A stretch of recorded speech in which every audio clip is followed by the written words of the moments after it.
जयंत पाटील बोलतायत, थेट जाऊयात। याच्यात संचालकांनी राजीनामा दिल्यानंतर महानंदा सुधारण्यासाठी NDDB येत असेल आणि ती काही काळापुरती असेल तर समजू शकतो, पण महानंदाची सगळी जागा विकून त्याची विल्हेवाट लावण्यासाठी NDDB येत असेल तर ती आक्षेपार्ह गोष्ट आहे। त्याला कडाडून विरोध महाराष्ट्रात सगळेच करतात। PR पाटील यांनी तुमच्या बाजूने एक मत मांडलं आहे की त्यांनी म्हटलं आहे की देवेंद्र फडणवीसांनी तुम्हाला उपमुख्यमंत्री पदाची ऑफर दिली होती, पण तुम्ही कार्यकर्त्यांसाठी नाकारली, असं काही आहे का? अशी काही चर्चा माझी त्यांच्यावर झालेली नाही। ते कोणत्या माहितीच्या आधारे बोलतायत मला माहित नाही।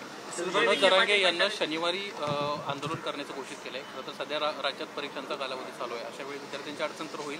काय मनोज जरांगे यांनी शनिवारी रस्ता रोको करण्याचं घोषित केलेलं आहे। वृद्धांना देखील आंदोलनात सहभागी व्हा आणि जर काही त्यांचा मृत्यू झाला तर सरकार जबाबदार असेल, अशी स्पष्ट भूमिका घेतली। नाही, आता हे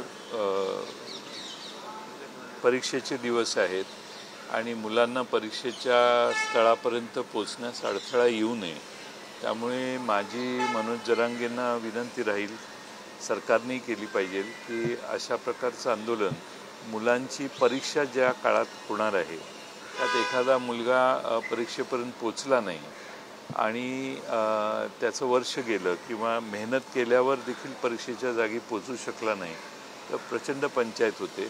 आपलं आंदोलन आहे म्हणून माणसाने त्या गावात किंवा त्या ठिकाणी जाऊन मुक्काम करायचा म्हटला तर प्रचंड खर्च लोकांना येतो, त्यामुळं विद्यार्थ्यांचा अडथळा होणार नाही असं आंदोलन त्यांनी करावं, तो त्यांचा अधिकार आहे, पण विद्यार्थ्यांचं नुकसान होणार नाही याची काळजी सगळ्यांनीच घेतली पाहिजे। मनोज जरांगे यांच्या सहकारी वाहिलेल्या संगीता वानखेडे यांनी आरोप केलेला आहे की मनोज जरांगे यांच्या मागे सर्व ताकद किंवा शरद पवार यांची आहे आणि तेच मनोज जरांगेला अजिबात नाही, कधीही शरद पवार साहेबांचा आणि त्यांचा संबंध आणि संपर्क आलेला नाही। उलट त्यांचा संपर्क कोणाशी आहे हे सगळ्या महाराष्ट्राला तर माहिती असावं असा माझा अंदाज आहे। आता मी त्यावर आरोप केले की त्याच्यावर परत चर्चा सुरू होईल, त्यामुळं